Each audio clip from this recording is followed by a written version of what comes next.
అధ్యక్షుడిగా నిన్నటిదాకా బీసీ ఇస్తా అన్నారు. ఇవాళ ఓసీ ఇవ్వడము చర్చనీయాంశం అవుతుంది పార్టీలో. అంటే మీరిచ్చి మీరు రాసుకోండి, మీరిచ్చి మరి మాట్లాడుకోండి. మేమనే పార్టీ లెటర్ పెట్టింది ఎట్లా?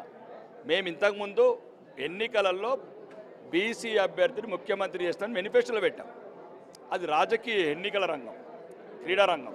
కాబట్టి ఇది పార్టీ సంస్థాగత వ్యవహారం. పార్టీ ఈ రోజున్న పరిస్థితులలో ఇంక ఎలక్షన్లు ఇప్పుడు తొందరలు ఏం లేవు. ఇప్పుడు ఇంకా చాలా ఇంకొక అధ్యక్షుడు ఇద్దరు అధ్యక్షులు కూడా వస్తారు రాను రోజులలో. ఇప్పుడున్న పరిస్థితుల దృష్ట్యా పార్టీకి సీనియర్ నాయకుడు, ఈ రాష్ట్రం మీద సంపూర్ణ అవగాహన ఉన్న నాయకుడు కావాలని పార్టీ అధిష్టానం నిర్ణయించుకున్నది. అన్నిటికన్నా ముందు 50 సంవత్సరాల నిరంతర ప్రయాణం చేసిన రామచంద్రరావు గారికి అవకాశం ఇచ్చారు. మీ పార్టీ ఎమ్మెల్యే రాజాసింగ్ కొన్ని కీలక వ్యాఖ్యలు చేశారు. పార్టీకి రాజీనామా కూడా చేశారు. ఇవాళ అధ్యక్షునికి అందించారు లేఖను. కొన్ని కీలక వ్యాఖ్యలు చేశారు. స్టేట్ కౌన్సిల్ సభ్యులను భయపెట్టిస్తున్నారు, భయపెట్టించి నామినేషన్ పత్రాలు వేయకుండా అడ్డుకున్నారు నన్ను అంటూ వ్యాఖ్యలు చేశారు. ఆ వ్యాఖ్యల మీద స్పందించను. మేము ఉన్నది మాత్రం 500 మంది ఉన్నాం లోపల.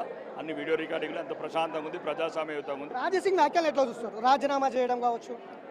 రాజీనామా అనేది కొద్దిగా, ఎందుకంటే ఒకటి రాజాబాయి కూడా ఒకటి ఆలోచించాలా, అందరినీ సంతృప్తి పరచాలి.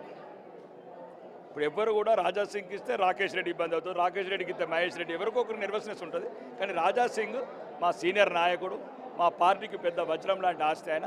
రాజాసింగ్ ఒకవేళ నిర్వచనంలో అర్థం కూడా ఉంది, నచ్చ చెప్పుకుంటాము. ఒకవేళ పార్టీ అధిష్టానం దృష్టానికి ఏదైనా ఇంకా వేరే బాధ్యత చేయాల్సి ఉండొచ్చు, ఏమైనా ఢిల్లీ వ్యాప్తంగా, ఎందుకంటే నార్త్ ఇండియన్ ఎక్కువ కనెక్ట్ అవుతున్నాడు కాబట్టి ఏదైనా దేశవ్యాప్తంగా ఉన్నతమైన పదవులు అవసరమైతే దేశ అధ్యక్షుడు ఇచ్చే అవకాశం ఉంది. ఎన్నిక పెట్టి కేవలం ఒకరితోటి నామినేషన్ వేయడం, ఏకగ్రీవం చేయడం సరైందా అని అడుగుతున్నాడు రాజు. మమ్మల్ని ఏమన్నారు కదా, నేనే చేయలేదు. ఎన్నిక పెట్టినప్పుడు ఎవరి ఇష్టం వాళ్ళు చేయొచ్చు. అందరు వేయాలంటే వేయలేరు కదా. ఎవరికి పార్టీ అధ్యక్షుల సత్తా ఉన్నది, వాళ్ళకి చేసే అంటే వ్యవస్థ ఉన్నది, కష్టపడే సమయం ఉన్నది, దానికి సంబంధించిన వనరులు ఉన్నాయి, వాళ్ళే ప్రయత్నం చేస్తారు.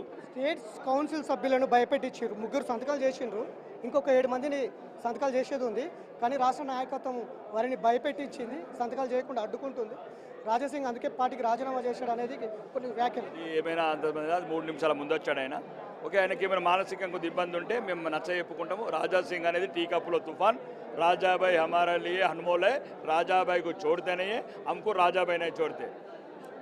రాజాసింగ్ బీజేపీ హిందుత్వం ఇట్లా అంటిపెట్టుకున్న సొంత పార్టీ పైన విమర్శలు చేస్తున్నాడు కదా. ఒక్కోసారి కన్న తల్లిని విమర్శిస్తారు, కన్న తల్లిదండ్రులను విమర్శిస్తారు, అన్న తమ్ముల్ని విమర్శిస్తారు. అది సహజము.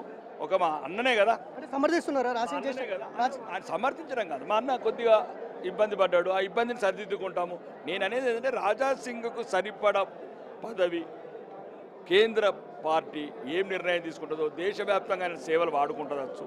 కాబట్టి దాన్ని బట్టి నిర్ణయాలు ఉంటాయి. తొందరపడి మనం ఒకరికొకరు ఆవేశాలకు పోయి పార్టీని చులకనగా మాట్లాడడం కరెక్ట్ కాదు.